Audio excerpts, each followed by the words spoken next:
Hey everybody out there, my name is Dragnix, and this is Overwatch Friday. The topic for this week is one that I didn't actually want to talk about because, well, it has to do with me making a mistake this week. But it's important for you guys to know that I make those mistakes and exactly what causes them, as well as the importance of, well, the topic this week. Reading multiple reviews when you're trying to find out if a game is worth it for you. But before I begin, I've got a couple things to take care of. First of all, the giveaway winner from last week, and the winner will appear on screen right about now. I thank everybody for entering. This will become a weekly thing. My Steam information is in the description below. I asked the winner to contact me, and I will give you the game as soon as I can. I say as soon as I can because I had to reset my Steam information this week due to a bug with the mobile authenticator, and thus I'm not able to trade for a couple more days. So there is a little bit of a time lapse there. I apologize for that, but I can't help it. As for the giveaway for this week, it seems appropriate to give away a copy of Rocket League given the whole Lucio Ball thing over in Overwatch this week. So if you want to enter, you got to do two things. One, be subscribed to the channel, and two, you have to leave a question in the comments section below for this week. My question to you, what other reviewers do you watch on YouTube? ACG, Total Biscuit, I know he doesn't do reviews, but he's a reviewer in the overall sense. So leave those comments in the comment section below, and I'll randomly pick one from all the comments that are there. This week's topic is about multiple reviews and why you should read multiple of them before you make a decision on games. The thing is that this is a review channel and I stand by my opinions. It's not like I think my opinions are wrong, they are opinions, and even though I try to keep them as objective as possible, there are times that I can get things wrong or have a biased view on something. I try to keep that minimized, but guess what? It's going to happen. I'm only human. Now, the mistake I'm referring to has to do with the Galgun double piece review that I published earlier in the week. There were a couple of mistakes I made, and I'm going to go into a little bit of detail later on, but for the most part, I'm happy with the review. I'm happy with the gameplay dissection. I'm happy that I was able to stay objective even though the material was sensitive in nature.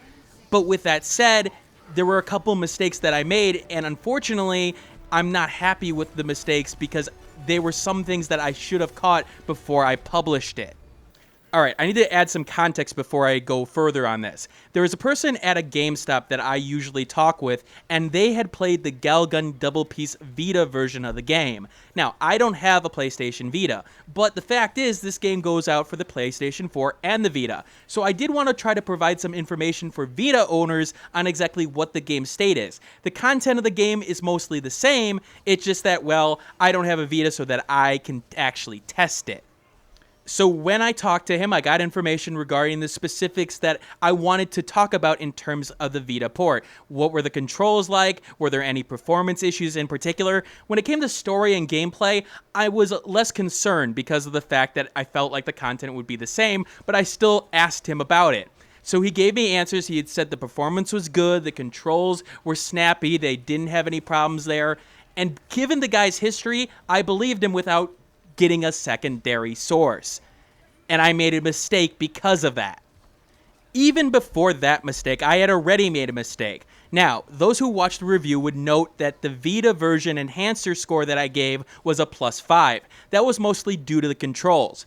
But as Don Parsons pointed out, aka Caboni, aka the Tech Raptor news editor, given my scoring system, shouldn't it have been a little bit higher given the cheaper price on the Vita? And he's right. It was something that completely I just overlooked at the point. And I was like, shit, I did not think about that. My normal checks didn't catch it, and thus I actually adjusted it via an annotation to +15. $30 off for practically the same game and a better control set? Yeah, that seemed reasonable. Up until the second reveal. Funnily enough, it was another Tech Raptor writer that actually pointed out the second mistake that I made. And that's the Vita actually has frame rate issues as well as loading issues. Now, this came to me as a shock, obviously, because, again, I asked my friend, he was a reliable resource in the past, and I was sitting there going, wait, how did he not, I specifically asked about this. Well, here's the thing. I relied on him too much and didn't double check the info, and that's on me. I apologize for that, but that's a mistake I made, not a mistake he made. Now, part of this was the fact that there's a lot going on in terms of the channel. I've been hinting about a sort of surprise that is to come on the channel. I've been working on that in the background. I've been working on a lot of other things in the background, trying to find secondary sources of income, so on and so forth. But the thing is, with all that sort of chaos going on, I just assumed that I could take the information at heart and didn't have to double check it at that point. Sadly, I was mistaken, and that is on me. That is something I should have done. I printed the information, I've made a correction in terms of the annotation, but unfortunately the information got out there, and I made a mistake on that, and I apologize to you guys on that. This is why reading multiple reviews is important, because people can make mistakes. Did I mean to make a mistake? Of course not. Did I mean to mislead you guys? Of course not.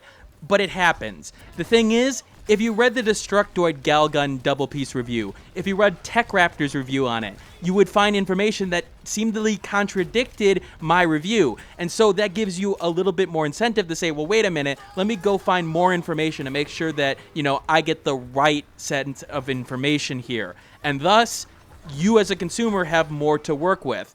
That's the important part of this. The more information, the better. Take another example. This is the police. I hated This Is the Police, and I don't think I made a mistake in my analysis in terms of that review. However, my review was a lot different from a review like ACG's, who liked the game and said that, there were some good things the game had to offer. Obviously, we both had very differing opinions on it, but the content of the reviews are relatively the same, but they have different outlooks on the certain mechanics. And thus, getting that second opinion, if you seem to incline yourself to ACG, for example, and his way of looking at things, then the game may be for you.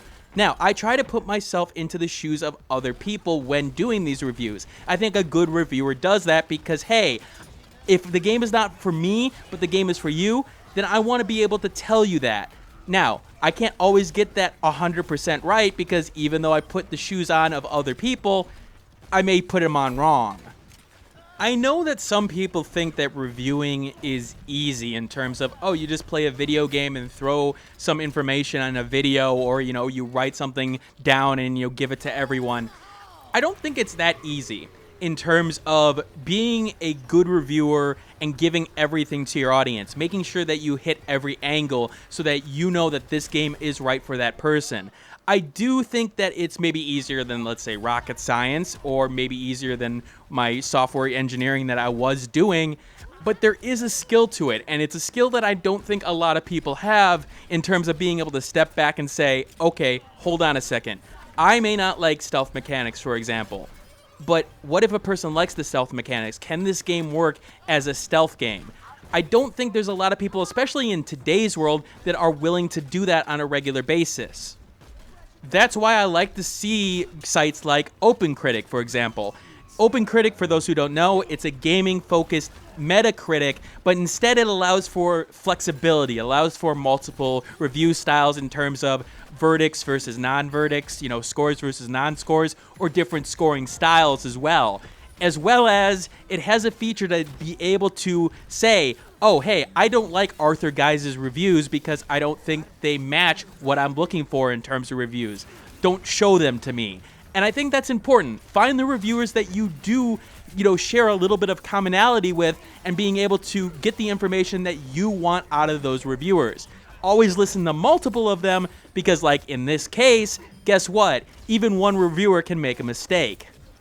Those people who have been really looking at the details of my channel may have noticed that in the description below, I've been adding OpenCritic reviews in terms of, you want a second opinion? Go check out OpenCritic for this game. And there's a reason for that. You guys deserve more information. And while, yes, I'm confident in what I do in terms of giving you guys information on a consumer level basis, again, more information, even if redundant, is important for you guys to be able to make a informed consumer decision. I know I'm hammering that point home over and over within that video, but I have to emphasize it because it is important.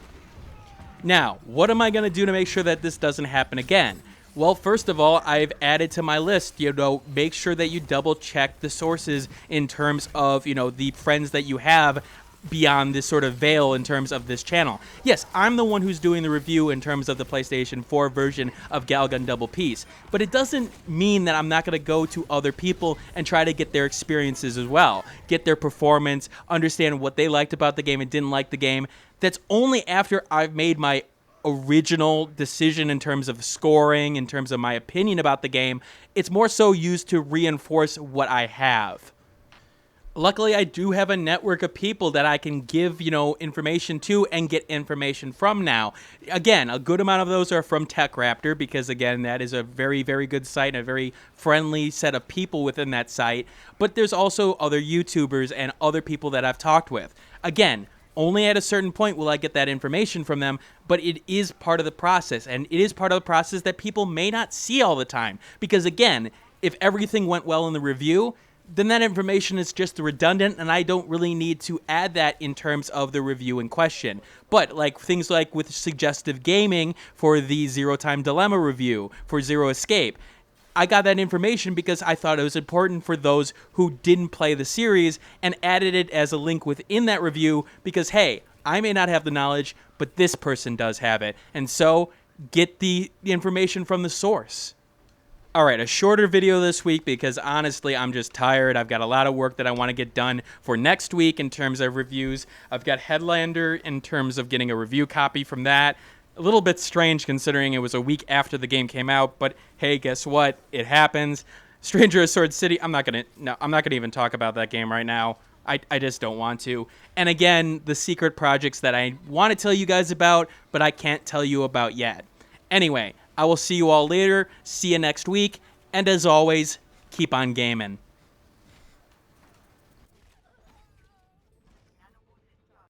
Thanks for watching. Like the video, share it with a friend, and subscribe if you want more content like this. In the description below, you'll find the Steam review accompanying this vid, along with social media that you can follow me on, Twitter, Google+, and Facebook groups. And if you want to support the channel, click that Patreon on the left of the screen. And remember, keep on gaming.